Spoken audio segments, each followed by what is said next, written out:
bank teller, tosses black woman's ID, then learns she's a to-be CEO. She walked into a bank to deposit a check and walked out humiliated, doubted, and dismissed. But what they didn't know was that she was a CEO holding a $1.9 billion contract. This is the jaw-dropping true story of Danielle Harper, a woman who turned public humiliation into a national movement for justice and equity. From rejection to revolution, her quiet strength shook the walls of power.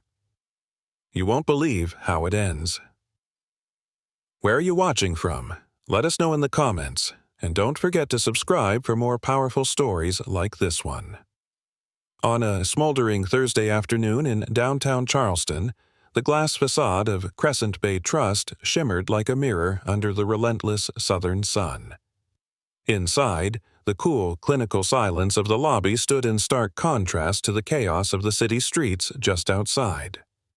The marble floor gleamed beneath the stiletto heels and wingtip shoes of hurried bankers and polished executives. Somewhere between the soft jazz trickling from invisible speakers and the scent of lemon polish clinging to the air, the institution exhaled an unspoken message. Only the right people belong here. Danielle Harper stepped through the revolving doors with a quiet confidence she had spent years cultivating. Her navy slacks were crisp, her blouse tucked with care, though a slight wrinkle on one shoulder betrayed the long day she'd endured visiting client sites. She carried no luxury bag, no designer label screamed for attention, only a simple leather folio clutched in her hand, containing the certified check and ID she intended to use to complete a routine deposit. Her afro, pinned into a low, elegant bun, framed a calm, determined face. She exhaled slowly as she approached the first available teller station. Behind the glass sat a woman with sleek blonde hair and an expertly applied layer of indifference. The name tag on her lapel read Samantha Quinn. She barely looked up, her fingers tap-dancing across a keyboard as if the world beyond the screen were irrelevant. Danielle stood patiently, lips gently pursed, hands resting lightly on the edge of the counter. "Good afternoon," she said, her tone respectful but clear. Samantha's eyes flicked upward briefly before returning to her monitor. No response. Danielle blinked but kept her composure. "I'd like to deposit this certified check and check the balance on my business account." A full 5 seconds passed before Samantha spoke, her voice flat and dismissive. "Do you have an appointment?" Danielle furrowed her brow ever so slightly. "I'm not here for advisory services, just a standard deposit." "We're not handling unscheduled deposits at this desk," Samantha snapped, pointing vaguely down the lobby without so much as a glance. "Use the commercial lane." Danielle hesitated, then turned to follow the direction indicated. Her heels clicked softly against the marble, each step echoing just enough to remind her that eyes were watching. Or perhaps, more accurately, pretending not to.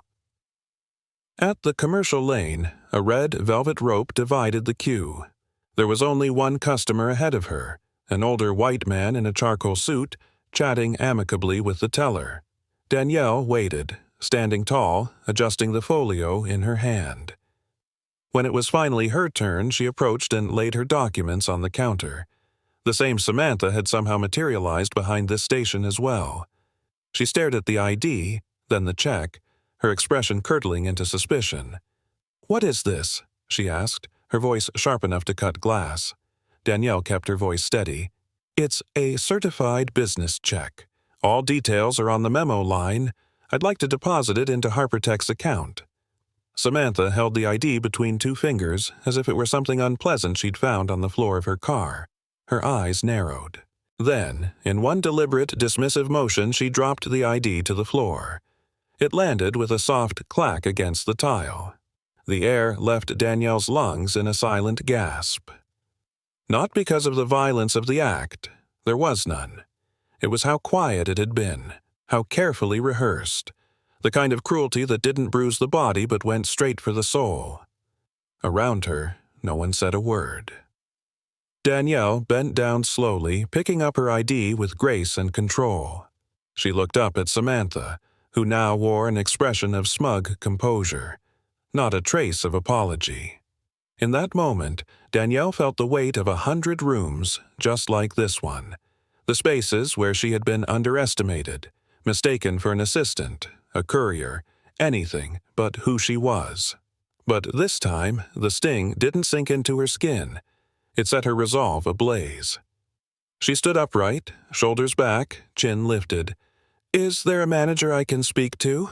she asked, her voice firm but measured. Samantha didn't blink. "Mr. Lowell is very busy." Danielle nodded once. "Then I'll wait." She stepped aside, but her presence was a rupture.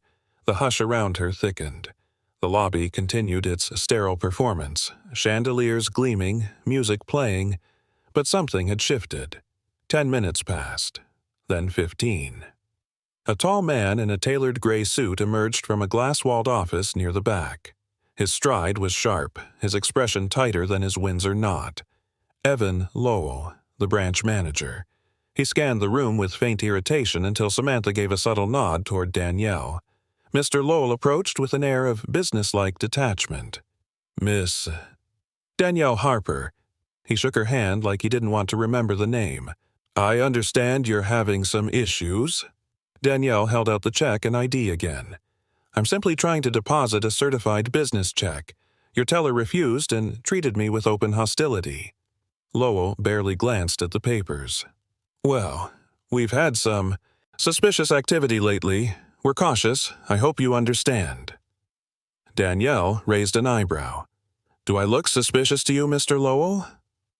A pause, then the faintest shrug. "We reserve the right to decline service when verification isn't sufficient." "Verification?" she asked, incredulous. "This is a check from a certified institution. I run a verified LLC with an account at this bank." He exhaled sharply, his patience thinning. "Perhaps a different branch might be better suited to your needs." There it was, the glass wall not built of security, but bias. Danielle said nothing. Her silence, measured and profound, was louder than any outburst could have been. She collected her documents and stepped away. Behind her, she could feel it again, that invisible spotlight. She was no longer a customer in a bank. She was a lesson in humiliation that no one else wanted to acknowledge. Back out in the heat, she blinked against the harsh sunlight. The day had not gone according to plan. But something inside her had clicked into place. She wasn't just going to prove them wrong. She was going to make them see her. Danielle Harper walked back to her office with her head held high and her knuckles white around the leather strap of her folio. Her reflection in every storefront window on the walk glared back at her, collected on the outside, but vibrating with rage on the inside. She had entered that bank seeking nothing more than to deposit a certified check.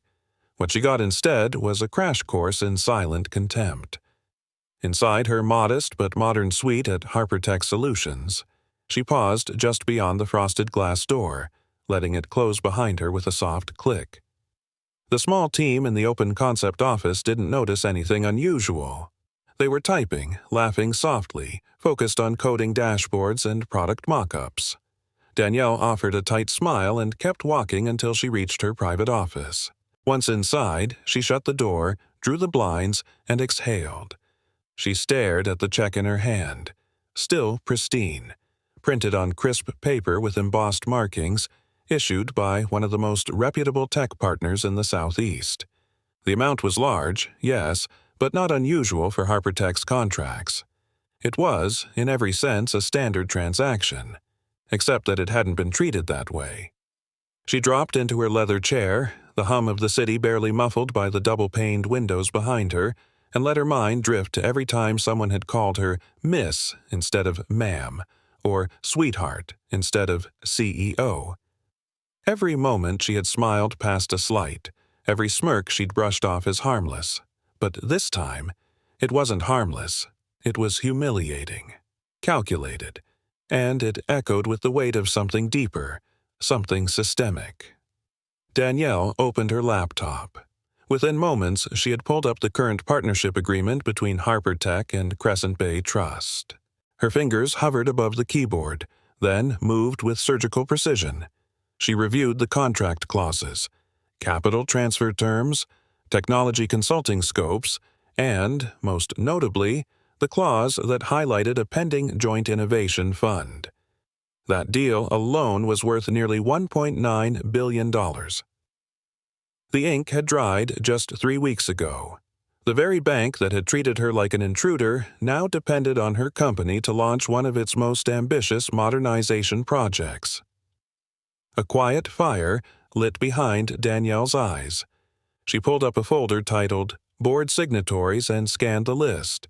There, on page 4, Julia Renner, Regional Director, the highest-ranking bank officer involved in the deal. Danielle had spoken to her briefly during contract negotiations. Julia had seemed composed, capable, respectful. Danielle now wondered, was she aware of what was happening on the ground floor of her institutions? Outside her office, one of her analysts knocked gently and peeked in. "Hey, Dee, just checking. Still planning on that investor call at 4? Danielle looked up and nodded. "Yeah, but I'll take it from here." The door closed again, and she turned her attention back to the document. She didn't want an apology from the bank. What she wanted was to hold up a mirror, to make them see what they'd chosen to ignore. That evening, as the city turned golden with sunset and streetlights blinked to life, Danielle made a decision. She would return, not to beg for acknowledgement, but to claim the respect that should have been automatic. But not just for herself. For every entrepreneur who walked into a corporate building and was judged by their skin tone before their credentials. The next morning, she dressed deliberately. A sharply tailored black suit, impeccably shined heels, a sleek, twisted bun, minimal jewelry, the kind of outfit no one could call inappropriate, casual, or unprofessional. It wasn't about vanity. It was armor. When she entered Crescent Bay Trust again, the lobby lighting seemed brighter, the chandeliers crueler. But Danielle didn't flinch. She moved like she belonged there because she did. Lena Moss, the receptionist from the day before, looked up mid-conversation with another staff member. Her expression faltered when she recognized Danielle. Yesterday, Danielle had been background noise. Today, she was undeniable. "Good morning," Danielle said calmly. "I'm here to see Mr. Evan Lowell, the branch manager." Lena hesitated. "Do you have an appointment?" Danielle offered a card. "Please give him this. I'm sure he'll make time." Lena took the card with fingers that trembled slightly. As her eyes landed on the words Danielle Harper, CEO, Harper Tech Solutions, her mouth opened slightly, but no sound came out. She nodded and stood. "One moment, please." Danielle took a seat in the waiting area, this time with eyes watching her from every corner. The security guard near the elevator shifted uncomfortably. One of the tellers, probably Samantha, ducked behind a partition. The climate had shifted. What was once silent dismissal had now become collective unease. Moments later, the frosted door near the VIP lounge opened, and Evan Lowell stepped out. His smile was tight, his eyes calculating. "Ms. Harper," he said, approaching with the cadence of someone who wished he were anywhere else. "I didn't realize—" "You would," Danielle interrupted, standing to meet him at eye level, "if your staff took 30 seconds to verify my identity, but that's not why I'm here." Evan gestured toward his office. "Shall we talk inside?" Danielle nodded, following him through the glass-walled corridor. His office was elegant. Leather chairs, wood-paneled walls, framed photos of bank galas and ribbon-cutting ceremonies. "Please, sit," he said. Danielle remained standing. "Let me save us both time. Yesterday, I was treated like a scam artist. Your teller humiliated me in front of half your staff. Your receptionist ignored me. You dismissed my documentation and suggested I go elsewhere." Evan's posture stiffened. "We've had a few incidents lately. Our protocols—" "Your protocols," she interrupted again, "didn't fail. Your people did, and so did you." He glanced toward the door as though checking for a way out. She opened her folio and placed the contract copy on his desk. "This," she said, "is the pending contract between my company and your institution. A $1.9 billion engagement. My signature is on page 5. Julia Renner's is on page 7. Evan flipped through the pages, his hands suddenly awkward. The color drained from his face. "You're that Danielle Harper?" "I was yesterday, too," she replied sharply. There was no sound for a moment but the air conditioning vent humming like static. "I don't want your apology," Danielle continued. "I want to know whether you represent a company that honors its partners, or one that only respects people who look a certain way." He fumbled for words. I wasn't aware." "You were indifferent," she corrected. "Which is worse." She collected the documents, slid the folio closed, and turned to leave. But at the door, she paused. "I'm requesting a meeting with Ms. Renner. She'll be receiving a formal complaint today, and when she asks how this happened, I'll tell her the truth. Starting with you." The door closed behind her with a soft click, but it reverberated through the entire bank. Danielle didn't stop at reception. She walked out into the morning light, past the valet and polished glass, with eyes on her back the entire way. She didn't need to look behind her. She knew the ground had already started to shake. Back in her office an hour later, she sat once again at her desk, but this time her heart beat with purpose. Her assistant entered without knocking, breathless. "Danielle, someone from Crescent Bay just called. Julia Renner's office. They're asking if you're available this afternoon." Danielle smiled faintly. "Tell them I'll see them at 2. And this time they would see her. All of her. The heat shimmered off the sidewalk as Danielle Harper exited the car outside Crescent Bay Trust's regional headquarters, an elegant glass monolith that towered above the Charleston skyline like a shrine to money and legacy. Gone was the modest office attire from 2 days ago. Today she wore a tailored charcoal suit that fit her like armor. Her heels clicked sharply against the marble steps, every stride deliberate. Her posture was unmistakably executive, composed, commanding, untouchable. A leather portfolio rested in her left hand, pressed tight against her ribs. Inside it were the documents no one had bothered to acknowledge the first time. Credentials, contracts, signed board authorizations, and an annotated version of the $1.9 billion partnership agreement. The security guard stationed near the revolving doors glanced up. Recognition sparked in his eyes. He stiffened slightly and opened the door without a word. Danielle didn't acknowledge him, not out of rudeness, but because she had grown tired of pretending she owed anyone grace in spaces where she was given none. Inside, the temperature was cooler than memory. The floors gleamed with obsessive polish. The chandeliers above sent flecks of light across the glass walls. It was as pristine as it had been before, and just as cold. At the front desk, Lena Moss sat ramrod straight behind a curved marble counter, wearing the same pastel blouse as earlier that week, but her expression was no longer dismissive. It was tight, wary. The kind of tension that bloomed in someone who'd seen her assumptions ripped in half and knew the next words out of her mouth mattered more than ever. "Good morning," Danielle said, her voice even and low. "I believe Ms. Renner is expecting me."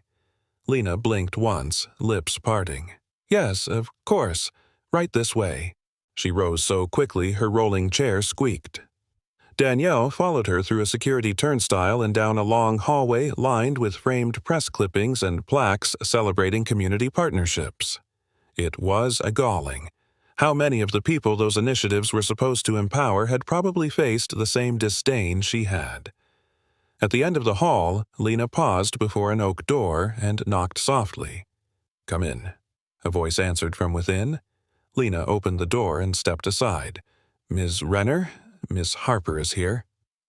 Julia Renner stood as Danielle entered. She was in her early 40s, with sleek auburn hair and a navy dress suit that spoke of polished efficiency. Behind her, a sweeping window offered a panoramic view of the harbor. "Miss Harper," Julia said, extending a hand. "Thank you for coming in on such short notice." Danielle shook her hand, firm and unsmiling. I figured you'd want to handle this quickly." Julia gestured to a long conference table already set with 2 glasses of still water, a silver carafe, and a leather-bound folder bearing the bank's insignia. "Please," she said, taking her seat. "Let's talk about what happened." Danielle opened her portfolio and slid a stack of papers toward her. "Here's the contract your team signed with Harper Tech. On page 7, you'll see your signature. On page 5, mine.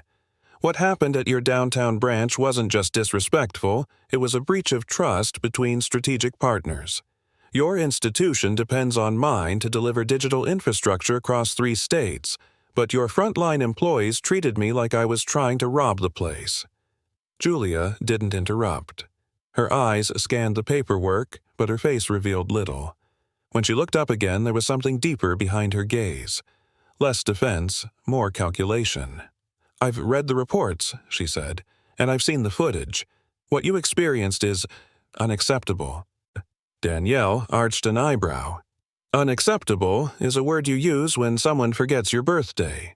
What I experienced was public humiliation based on racial bias, followed by managerial negligence and systemic indifference." Julia nodded slowly. "You're right, and I want to fix it, but not with platitudes or PR spin. I want you to know we're initiating an internal audit today. HR has already been notified. Our compliance team will interview every employee involved." Danielle leaned back in her chair. "Good, but let me be clear. I'm not here for apologies. I'm here to make sure the next Black woman who walks into your bank doesn't get treated like she wandered in from the service entrance." Julia stiffened, but nodded again. "Understood." Silence sat between them for a beat too long. Then Danielle stood. "I've given you the facts. I trust you'll know how to respond." Julia rose too. "Before you go, I want you to know this will go all the way up. Evan Lowell will be held accountable. And I want to personally follow up with you by week's end." Danielle turned toward the door. "Good, because this is far from over."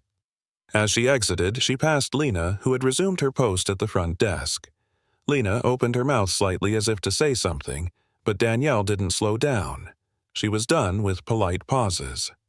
Outside, the air felt heavier, but the weight pressing against her chest had shifted. It wasn't anger anymore, it was purpose, the kind that didn't ask for justice. It demanded it. By the time she reached her car, her phone was already buzzing. A text from her general counsel read, "News of the downtown branch incident is circulating in the business community. Want us to prep a press statement?" Danielle stared at the screen for a long second, then typed back, "No press yet. I'm not telling a story. I'm building pressure." She slid into the back seat and stared out the window as the car pulled away. For the first time in days, she allowed herself a long breath. But her peace didn't last long. That evening, her email pinged with 3 separate messages from anonymous employees at Crescent Bay. Each one detailed other incidents: small dismissals, strange questions, quietly denied transactions, all aimed at clients who didn't look the part. Each story was eerily familiar. Danielle's fingers hovered over the keyboard. Then, with a sense of clarity, she created a new folder on her desktop and titled it Echoes. She opened a blank document and began typing notes, not just on what had happened to her, but what others had begun sharing. If this wasn't isolated, it was a pattern.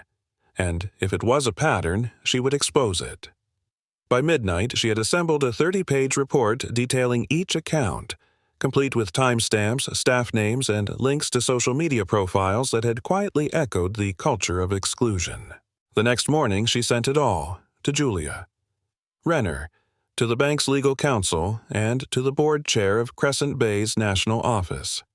The subject line was simple: Institutional blindness, a formal notice. By noon, her inbox lit up. Julia responded with a request for an emergency call. Legal counsel asked for a 48-hour review window, and someone from the office of the CEO replied with one line, "Thank you, we're listening." That afternoon, as Danielle looked out over the skyline from her own office, she didn't smile. Not yet. But for the first time she knew the silence had been broken, not with outrage, not with a press conference, but with truth laid bare and the absolute refusal to let it be ignored. 2 p.m. sharp. Danielle Harper stepped back into Crescent Bay Trust, this time not as a woman demanding respect, but as one prepared to redefine what power looked like inside these walls. The security guard at the front door stood taller, straighter, now fully aware of who she was. She didn't need to say a word. Her presence alone did the talking. This wasn't the same Danielle who had walked in with quiet politeness days ago. She moved like she owned the building, because in a way, she did. Her company's partnership accounted for nearly $2 billion of the bank's strategic growth plan. And today, she wasn't here to remind them of her worth. She was here to see what they would do about how little they'd recognized it. Lena greeted her with a practiced smile, wider than before, but shaky around the corners. The receptionist seemed to hesitate for a breath when Danielle entered, as if the building's air had thickened with consequence. "Ms. Harper," Lena said, standing quickly, "Ms. Renner is waiting upstairs. You can go right up to the executive floor. Elevator 2. Danielle didn't blink. "Thank you." As she stepped into the elevator and the doors slid closed, she saw her reflection in the mirror-lined walls. Chin lifted, gaze clear, every detail of her suit and posture screaming authority. But beneath that, she could still feel the ache, the one born of knowing that it took a board-level contract for her humanity to be acknowledged. That pain didn't diminish her. It sharpened her. When the doors opened, the 12th floor was quiet, all polished stone and minimalistic glass. A woman in a slate-gray blouse met her with a clipboard in hand and a name badge that read, "Allison, Executive Coordinator." "Right this way, Ms. Harper," Allison said smoothly. "The internal review meeting is about to begin." Danielle followed her into a vast, light-filled conference room where 6 individuals sat at a gleaming oak table.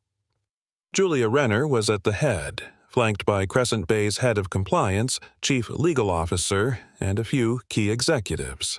The tension in the room was quiet but unmistakable. Folders lay open. Laptops blinked awake. A tray of untouched coffee sat cooling on the sideboard. Julia rose. "Danielle, thank you for coming." Danielle inclined her head, but her eyes didn't leave Julia's. "Let's get started." Everyone settled. The chief compliance officer began.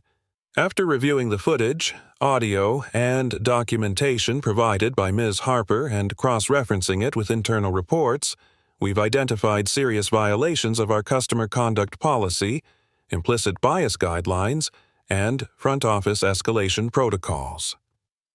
Danielle listened without reaction. She already knew what they'd found. She had lived it. "We're also aware," continued the legal officer, "that Ms. Harper has documented not only her experience but several others submitted anonymously through her firm. We've verified that 4 of the accounts describe similar treatment, dismissiveness, delays, and over-verification of simple transactions, all aimed at clients of color." Julia interjected, her tone composed but weighted. "We're not here just to acknowledge wrongdoing. We're here to change the system that allowed it." Danielle raised an eyebrow slightly. "Talk is easy. So is apology. What about accountability?" Julia nodded, not defensively, but with purpose. "The individuals involved, Samantha Quinn, Lena Moss, and branch manager Evan Lowell, have all been placed under full review. Samantha has been removed from customer-facing responsibilities pending investigation. Lena has been suspended, and Mr. Lowell is being summoned as we speak." At that moment, the conference room door opened and Evan entered. The air seemed to shift. His suit, impeccable as ever, now clung to his frame with visible tension. He stopped when he saw Danielle, a flicker of surprise passing over his face before he settled into his usual corporate mask. "Ms. Renner?" he said carefully. "I wasn't aware Ms. Harper would be attending." Julia's voice was calm but firm. "She's not just attending, Evan. She's the reason we're all here." Danielle folded her hands on the table. "I'd like to hear your account, Mr. Lowell. Why did you refuse my transaction?" Evan paused, gathering himself. Given the volume and nature of the check, "It wasn't about the check," Danielle cut in, not raising her voice but slicing through his deflection like glass. "It was about your perception. My ID was valid, my account was active, the transaction was certified. You decided I didn't belong. Why?" Evan's jaw flexed. "I may have misjudged the situation." "Mistake," she said, "is when you give someone the wrong change. This was something else." The room went quiet again. Julia cleared her throat. "Evan, based on the review, the executive committee has recommended immediate disciplinary action. A formal apology will be issued to Ms. Harper, and you are being placed on indefinite leave pending reassignment." He opened his mouth, but the words never came. His shoulders slumped just slightly as the reality set in. Danielle didn't gloat. She didn't smirk. Instead, she turned to the others. "Let me be clear," she said. "This isn't about me anymore. It's about how many more people walk into your branches, carry dignity in their bodies and credentials in their hands, only to have their worth discarded like mine was." Julia met her eyes. "We're committed to training, restructuring, and repairing the damage, and I'd like your help, Danielle." Danielle tilted her head. "You want me to help clean your house?" "I want you to help us rebuild it." Danielle didn't answer immediately. Her silence was its own kind of power. When she finally spoke, her voice was measured. "If I agree, it won't be to protect your image. It will be to protect the people who don't have contracts worth billions but still deserve to be seen. Do you understand?" Julia nodded once. "Completely." The meeting ended shortly after. Apologies were made. Paperwork circulated. The wheels of corporate self-preservation spun faster than ever, but something real had begun to move as well. As Danielle exited the building, a junior employee standing in the lobby gave her a small nod. Danielle nodded back, just enough to say, "I see you." Back at her office, her phone buzzed again. An invitation from a business magazine requesting an interview. A local radio show asking her to speak on equity in finance. Even the city's mayor had forwarded a note of solidarity and interest in collaboration. She declined them all, not because she didn't have something to say, but because she had something bigger to build. That night, she sat at her desk under the soft glow of her desk lamp. On the screen in front of her was the landing page of a new initiative she'd been dreaming of for years, but had never had time to prioritize. Trust First, a financial access and advocacy platform for underrepresented founders. The tagline read, "Because fairness shouldn't be a privilege." She uploaded the logo, entered the mission statement, and hit save. Some revolutions don't come with a bang. They come with the simple, unrelenting decision to never let anyone else feel the way you did, and to ensure that the systems powerful enough to harm are also capable of healing. Danielle leaned back, her eyes scanning the newly created platform. Tomorrow, it would go live. And this time, when the world watched, it wouldn't be to see her fight back. It would be to learn how she was changing the rules altogether. By the time Danielle Harper's meeting with Julia Renner had ended and the elevator carried her back down to the lobby, the gears inside Crescent Bay Trust had already begun to shift. The building felt different now, not because its glass walls or marble floors had changed, but because the illusion of control that once cloaked them had been pierced. The receptionist didn't look up when Danielle passed this time, but not out of indifference. It was something closer to shame. Outside, the sunlight struck her face like a spotlight. Danielle paused for just a moment on the steps, gazing down the street at the quiet stirrings of a city that had no idea what had just taken place in that boardroom above, or what would come next. She didn't go straight home. Instead, she returned to HarperTech headquarters where the rest of her staff had only heard murmurs about what had happened. Her assistant looked up from her desk, eyes wide. "Everything okay?" she asked gently. Danielle nodded, but her voice carried weight. "We've started something bigger than us, and it's not over." In the hours that followed, she sat at her desk reviewing anonymous messages, emails, and informal complaints that had flooded her inbox since the incident first surfaced. Stories of being denied loans, of being asked to show 3 forms of ID when one would suffice, of subtle insults, of outright disrespect, all from people who looked like her. Some were business owners, others were young professionals, a few were retirees, but the pattern was painfully clear. Their legitimacy, their identity was constantly being questioned, delayed, and disrespected by institutions that had no problem cashing their checks but couldn't bring themselves to treat them with dignity.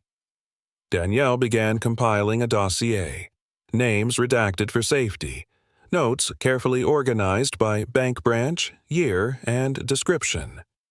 She wasn't just reacting anymore, she was building a case, not for litigation, but for transformation.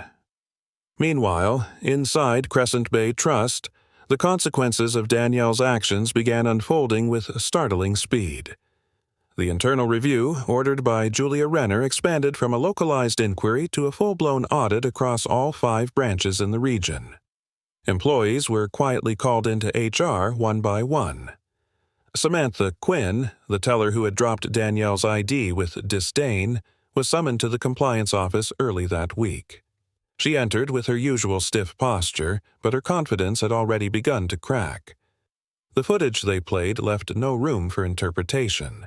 Her contempt, her dismissiveness, the smugness in her voice as she mocked Danielle's paperwork, all of it captured clearly. She tried to explain, to deflect, to say she was just following protocol, but the words rang hollow. The room was quiet when they told her she would be removed from her role immediately, pending a final decision. Her hands trembled as she signed the acknowledgement form.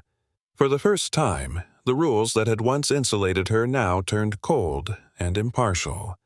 There were no excuses left. Rachel, her colleague who had laughed from the next station, tried to deny involvement at first, but when the audio revealed her whispered comment, "You never know with people like her," her expression fell. She sat in silence as the recording played again, this time slower, clearer. The compliance officer asked, "Would you say the same thing about a white client?" Rachel shook her head, tears forming. But remorse, they reminded her, only mattered when it came with accountability. She was suspended and required to attend comprehensive anti-bias training, publicly recorded in her employment file.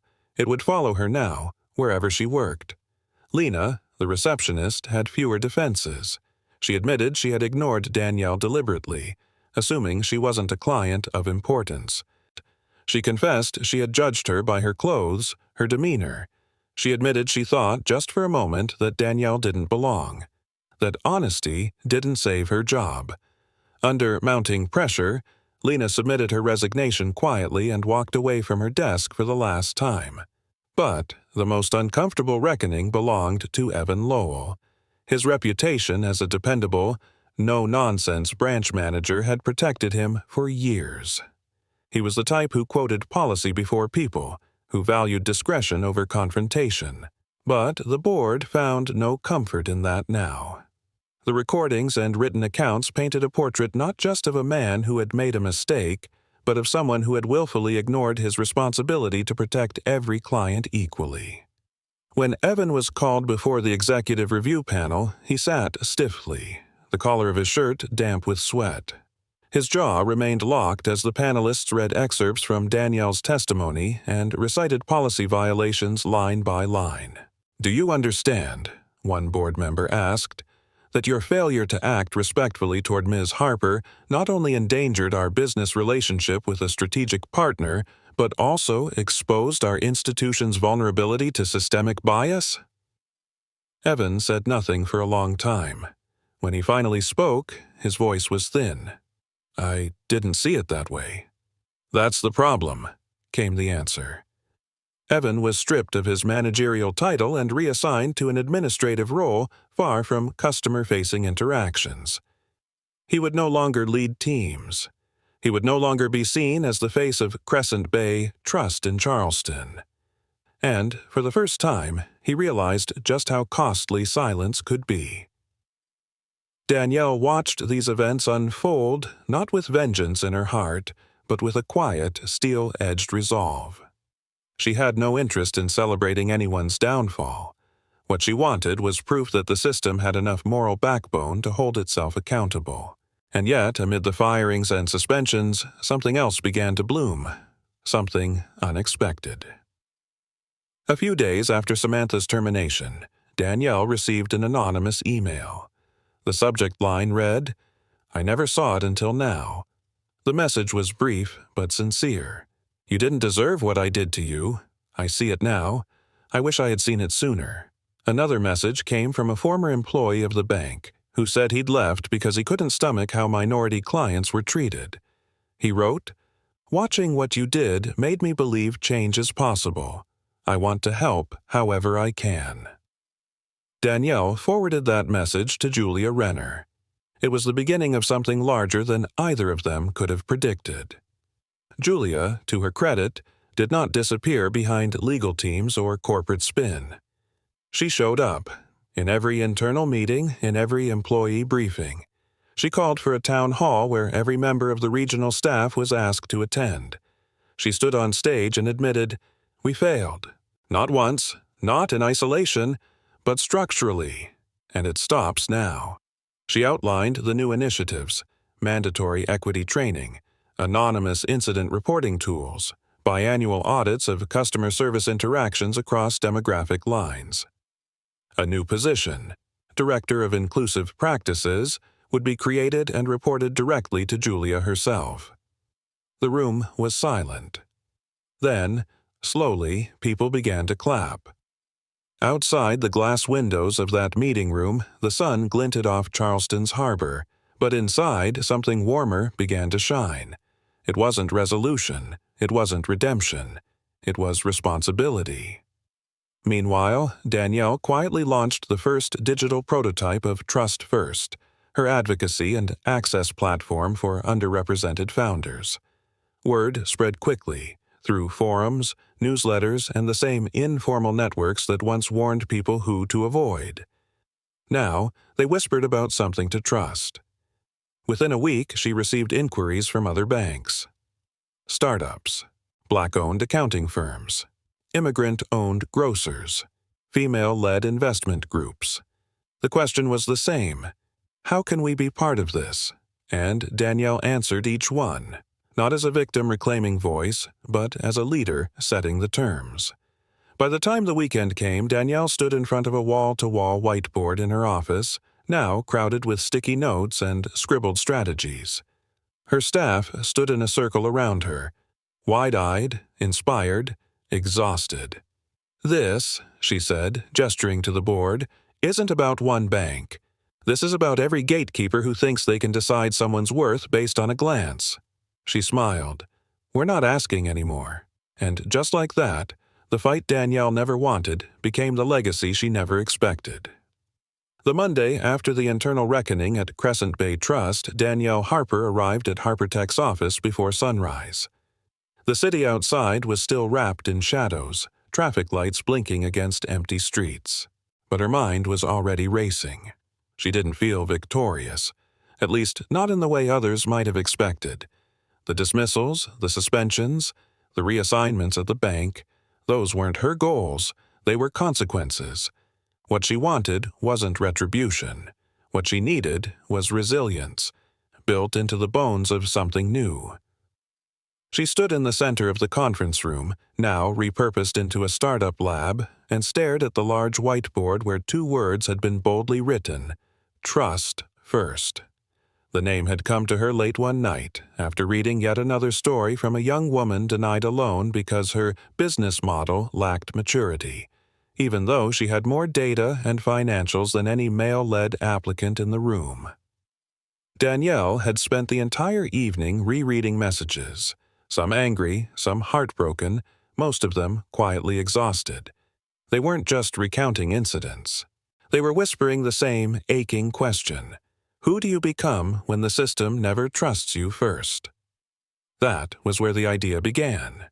By mid-morning, she'd gathered her closest team members, engineers, designers, legal consultants, and one former bank associate who had resigned in protest after witnessing Danielle's treatment.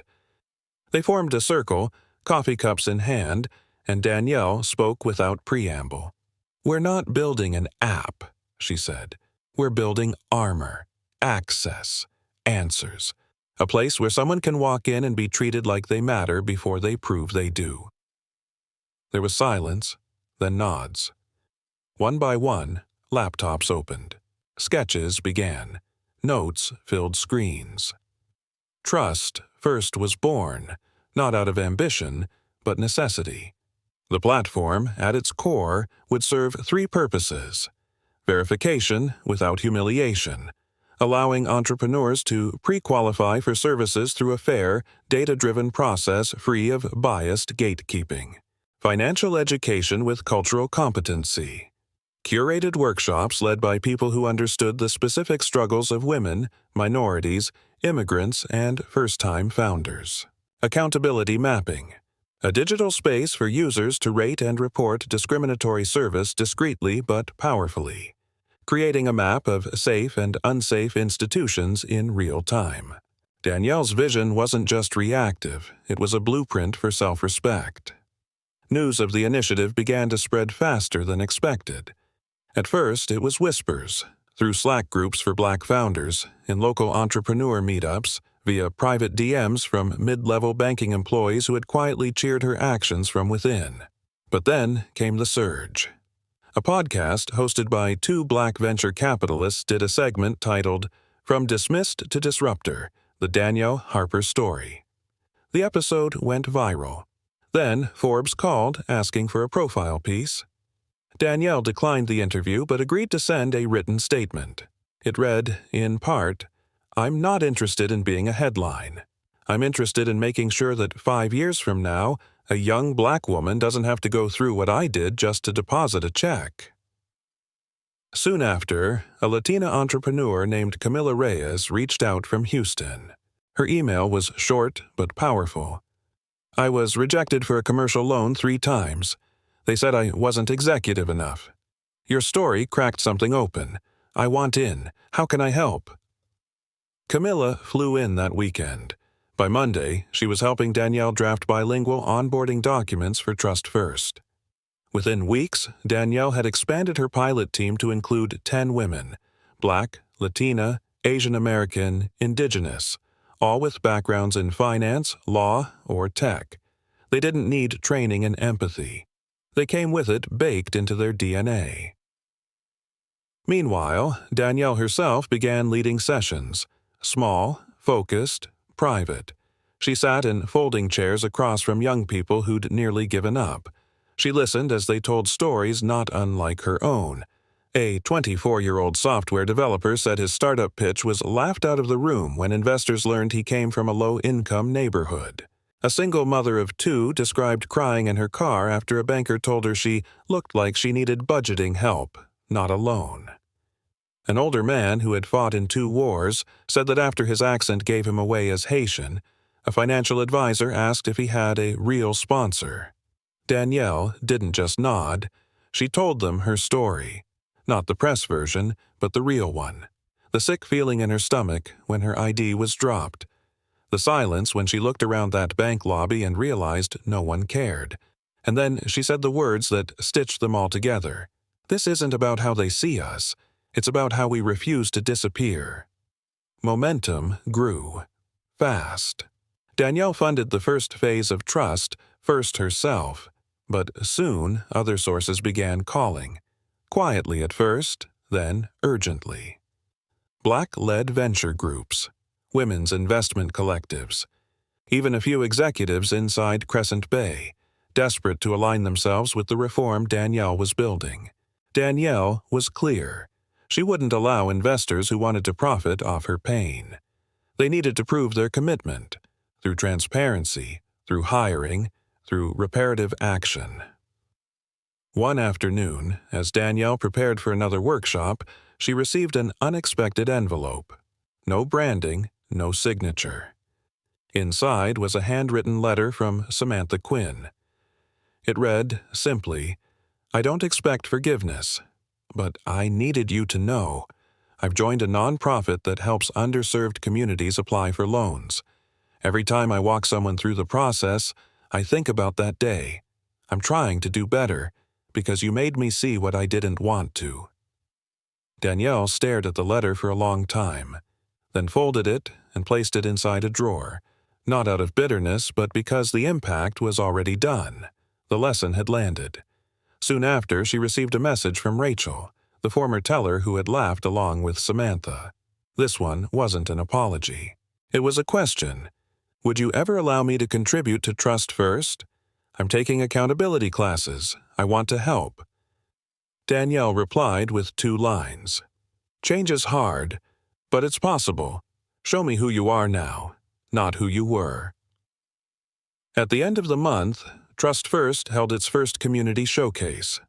Over 100 founders, students, and professionals gathered in a co-working space lit with the string lights and lined with poster boards describing the future of equitable finance. Danielle stood at the front of the room, no podium, no script, just her. "When you walk into a room," she said, "and people assume you don't belong, what do you do?" The room was silent. She smiled gently. "You look them in the eye and remind them, you built your own damn key." The crowd erupted in cheers, in tears, in applause that lasted minutes, but Danielle only stood there, quiet, letting the sound wash over her like a promise. Later that night, as she packed up flyers and notebooks with her team, Camila pulled her aside. "You know this is only the beginning, right?" she asked. Danielle looked around at the young intern scribbling ideas on whiteboards, at the rows of donation pledges stuck to the wall, at the volunteers still buzzing from the energy in the room. "I hope so," she said, "because we're finally building something they can't ignore." And, for the first time in her career, Danielle felt a peace not rooted in acceptance or compliance, but in ownership. Of her identity, of her mission, of the fire she had lit inside others. Trust First was no longer just a platform. It was a movement, and she wasn't leading it alone anymore. The invitation came on thick, cream-colored cardstock tucked inside an envelope embossed with gold. Danielle Harper found it waiting on her desk one breezy Thursday morning, delivered by courier with no fanfare, just a silent nod from the receptionist who dropped it off. The envelope bore the unmistakable seal of the Raleigh Center for Executive Leadership. Inside, beneath the cursive letterhead and ceremonial gold trim, was a single line that caught her breath. "We are honored to invite Ms. Danielle Harper to serve as the keynote speaker for the annual Tri-State Business and Equity Summit." At the bottom, printed in bold black ink, was a familiar name: Michael Andrews, Senior Vice President of Crescent Bay Trust. Danielle stared at it for a long time, not because she was surprised by the invitation. After everything that had happened, the recognition was inevitable, but because of what it meant. Months ago, this very institution had treated her like a trespasser. Now, they were asking her to lead the room. Her first instinct was to decline. Let someone else accept the symbolic invitation. Let the speech go to someone who hadn't spent weeks choking down humiliation in silence. But another voice whispered more powerfully inside her. "You didn't fight your way through that bank just to sit back now." She accepted. The weeks leading up to the summit moved in a blur. Harper Tech continued to scale. Trust First went from pilot to platform, with more than 3,000 registered users and the first national partnership signed with a Black-owned bank in Atlanta.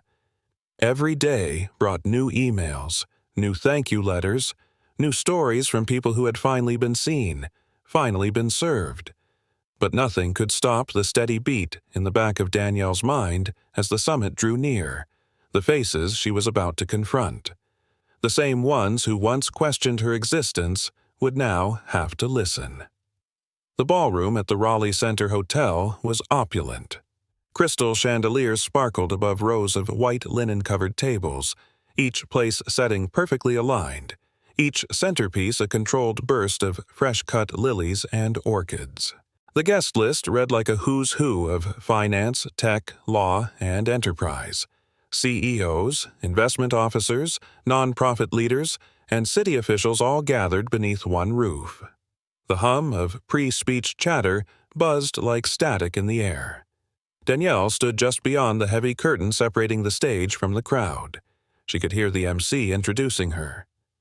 Visionary founder of Trust First, CEO of Harper Tech Solutions, and a leader who has transformed adversity into action.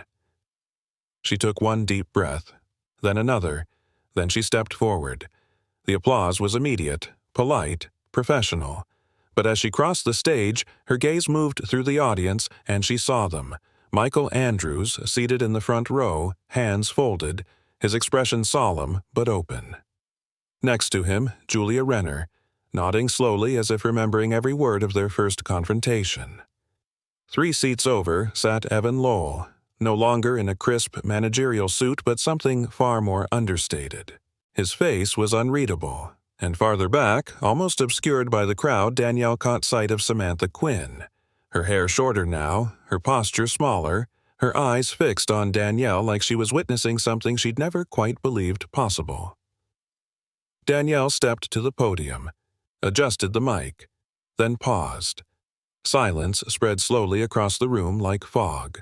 Phones slipped quietly into pockets. Forks paused mid-air.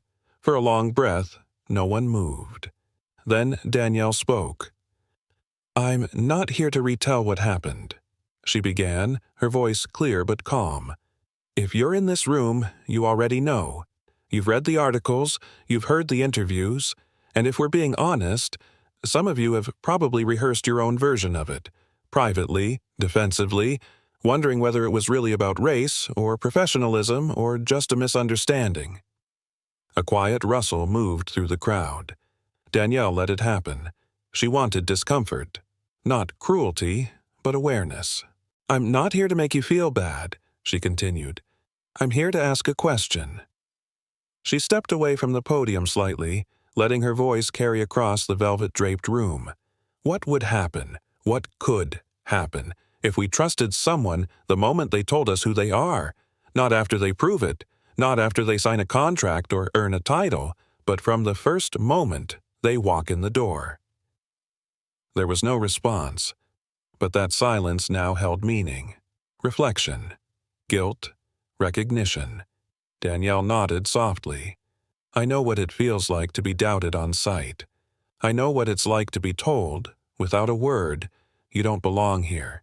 But I also know the power of being trusted, of being welcomed before being evaluated. And I've seen what happens when institutions decide they can change, not because they're forced to, but because someone dares to make them look inward." She let her eyes rest on Michael Andrews. Their gaze met for a fraction of a second, and in it was a silent conversation neither of them needed to speak aloud. Then she turned her attention back to the audience. "I'm not asking you to fix everything overnight. I'm asking you to start with one thing.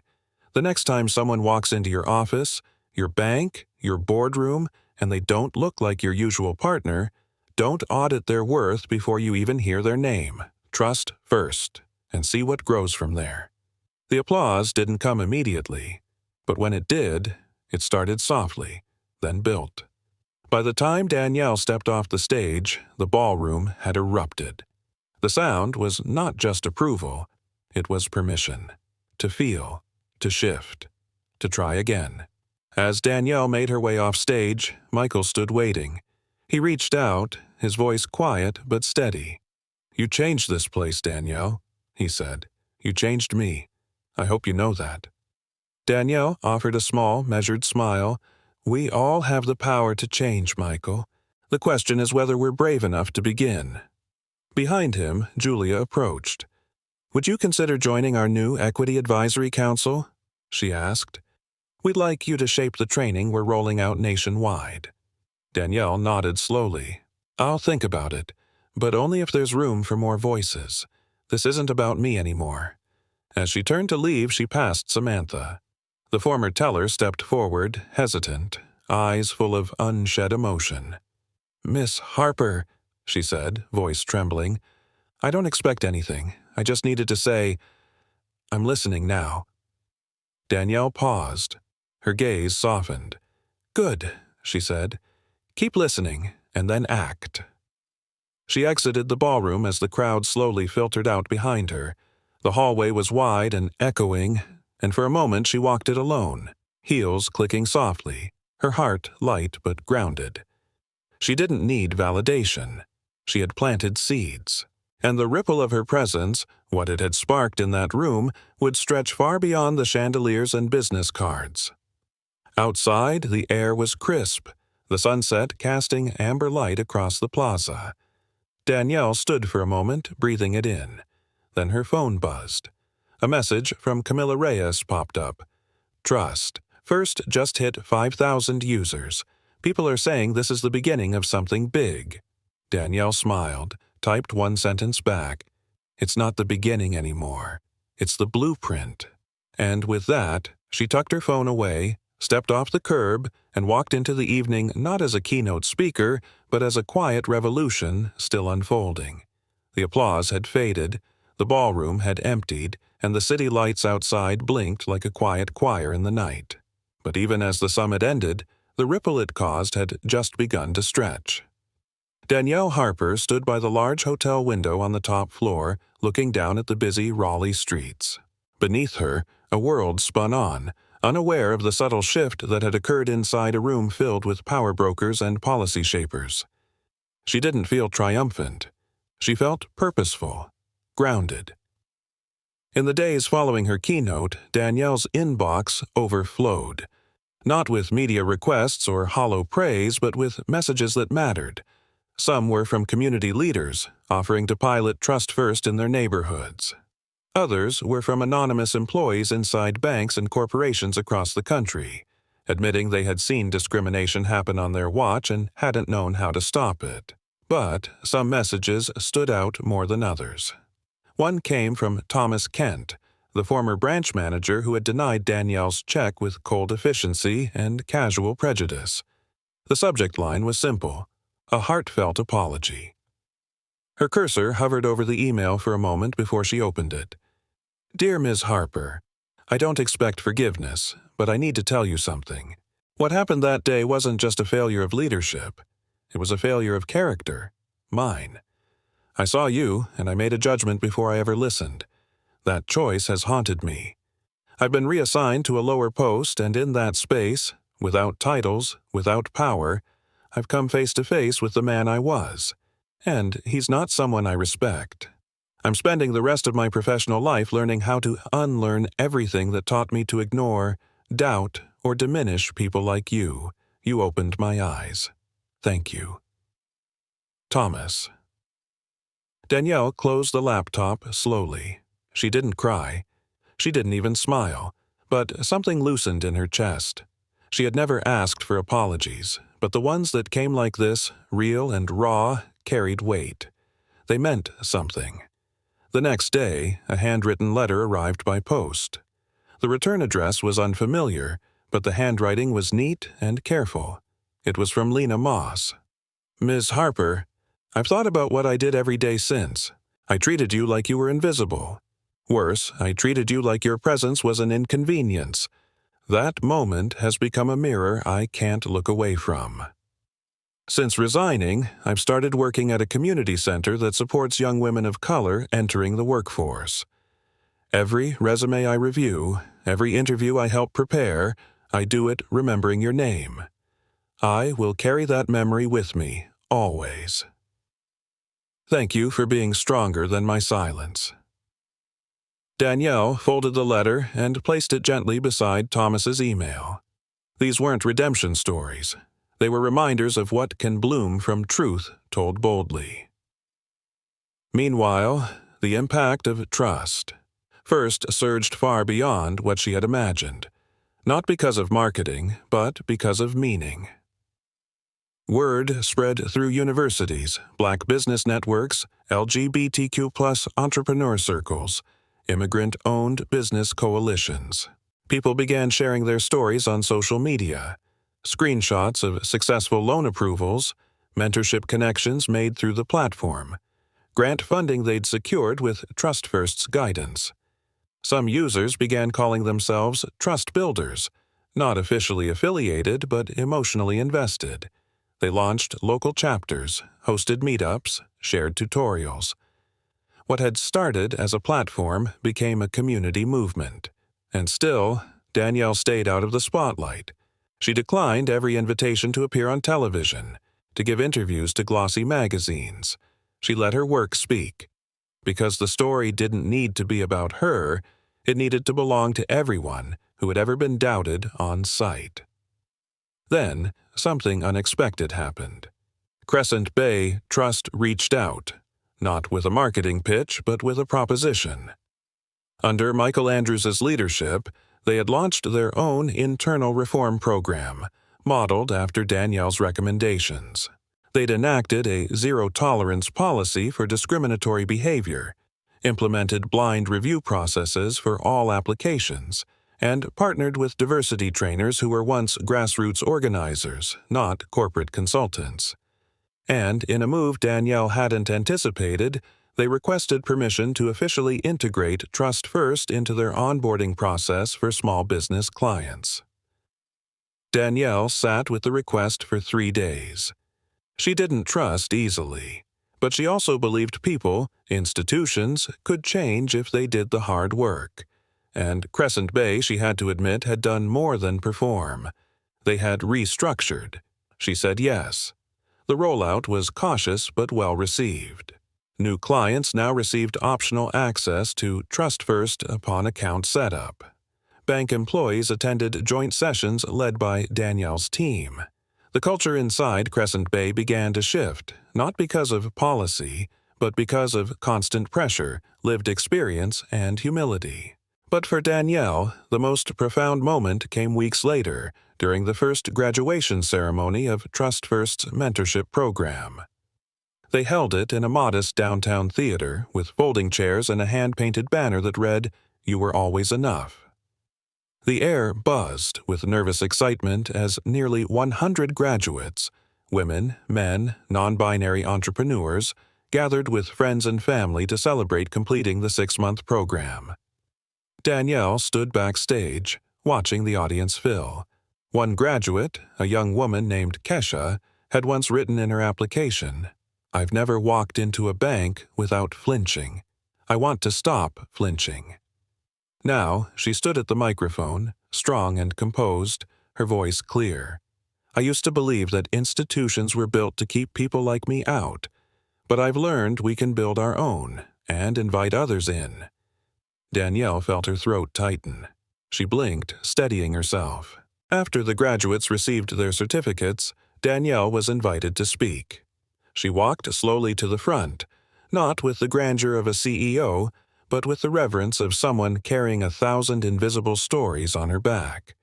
When she reached the center of the stage, she looked out across the room, not just at the graduates, but at a few surprising guests in the back row. Thomas Kent, Julia Renner, even Rachel, the former teller who had once laughed at her paperwork, now sitting beside a group of young interns she had mentored through their first year at the bank. Danielle took a deep breath. "I once believed silence was the best response to injustice," she said. "But I've learned that silence only protects the system, not the soul. What we're doing here isn't about revenge. It's about repair. It's about building rooms where everyone is allowed to enter with their head high and their name spoken with respect." She paused, letting the words settle. "I never wanted to become a symbol. I just wanted to deposit a check. But life has a way of turning the smallest acts into sparks, and if that spark lights something bigger than you, let it. Don't run from the fire, run toward what it can become." The crowd rose, applause thundering in waves. But Danielle didn't linger. She stepped down from the stage and into the crowd, shaking hands, hugging graduates, laughing freely. Later that night, she sat alone in her small office. The sun had dipped below the skyline, and the city outside glowed with quiet neon. She poured herself a cup of tea, opened her laptop, and read through the latest Trust First testimonials. One message stood out. "We opened our cafe today. The same banker who rejected us last year helped us get the loan this time. Said she'd gone through your training. I cried. Thank you. Danielle leaned back, eyes closed, and smiled. Not because the fight was over, but because the future was finally something worth walking toward. Her story was no longer her own. It belonged to the girl in Brooklyn who just registered her first LLC, to the immigrant father trying to scale his small grocery, to the trans business owner who finally got a yes after 100 no's, and maybe, just maybe, to the bankers and executives who once didn't see, but now do. Because Danielle had taught them all one simple, life-changing truth. You don't have to see someone's worth to believe in it. You only have to trust them first. Danielle Harper's journey reminds us that power does not always come from position. It often comes from presence, from the quiet courage to stand firm when the world tries to shrink you. Her story is not just about banking or business. It's about dignity, visibility, and the choice to transform pain into purpose. She didn't fight with anger or vengeance. She responded with clarity, integrity, and bold vision. She didn't just challenge a system, she helped rebuild it. Her refusal to remain silent created space for countless others to be heard. And through Trust First, she taught us that justice is not just about correcting wrongs. It's about creating systems where people are respected from the moment they walk through the door. The lesson is clear. Never let someone else's limited vision define your worth. And, when the world underestimates you, stand taller, speak truer, and build something they can never ignore. Because real change begins when one person dares to ask, "What if we trusted each other from the very beginning? Now we want to hear from you. Where are you watching from? Drop your city or country in the comments. And don't forget to subscribe to our channel for more inspiring stories just like this one. Your voice matters. Your presence matters. And we're honored to share this space with you.